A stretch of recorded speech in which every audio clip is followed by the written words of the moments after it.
Welcome to Love Lines.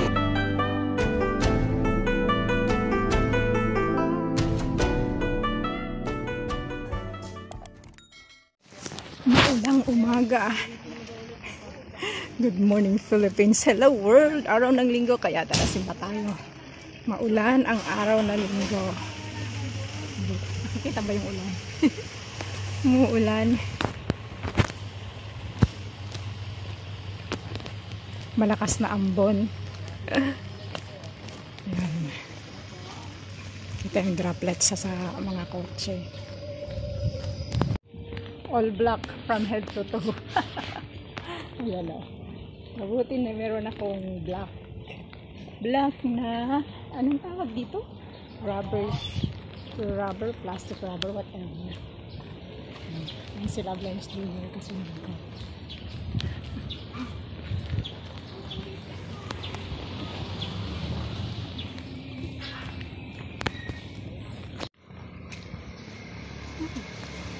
Yabong ng mga dahon eh.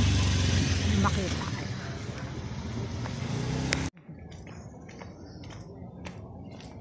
Ganda na ng halaman. No?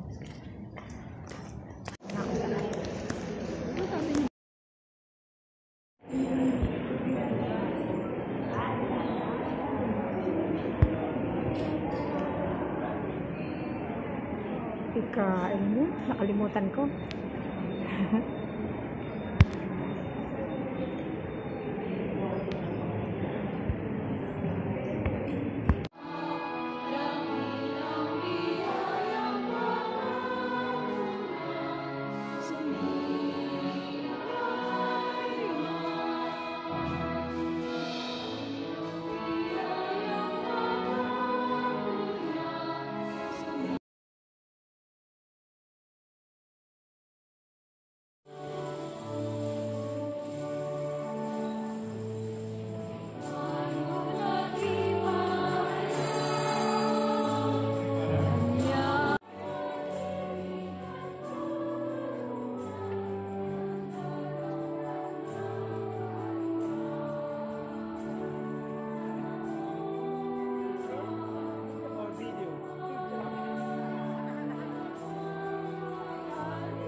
Kalimutan mo.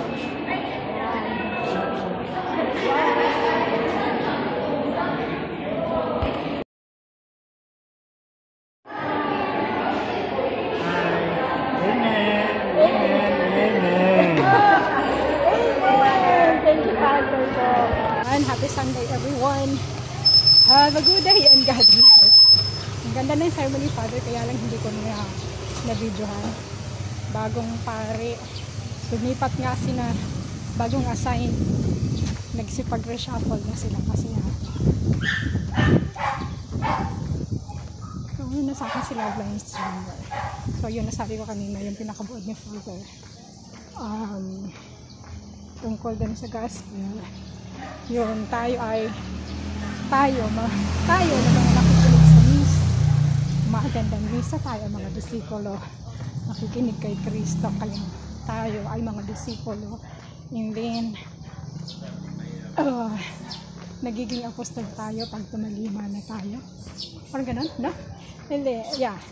Basta yung level ng yung disciples ay nakikinig, mga apostoles na tumalima na at gumagawa na ng mga utos. And then stewards. Ano ba yun? Ala. Anyway, pero maganda yun ni Father. sa sermon. Umpisa tayo sa bahay, sa pamilya muna, at stress niya yung pagmamahal ng anak sa kanyang magulang. The more na binabasbasan, nasa pangako yun na ang Panginoon mahalin mo ang magulang, pasensyahan, dahil the more na i-bless ka ng Panginoon kung mahal mo yung magulang mo, bibigyan ka, bibigyan mo sila, parang yung bibigyan mo sila the more na bibigyan ka ng ibibigay. So mag-start ka sa sarili mo, sa pagiging apostol mo. Yun. Start sa sarili. Isabuhay muna. And then go to yung sa pamilya. And then pwede ka naman makasama. That's it. So that's all for now. Thank you so much for watching. Once again, this is Love Lines. Have a good day and God bless.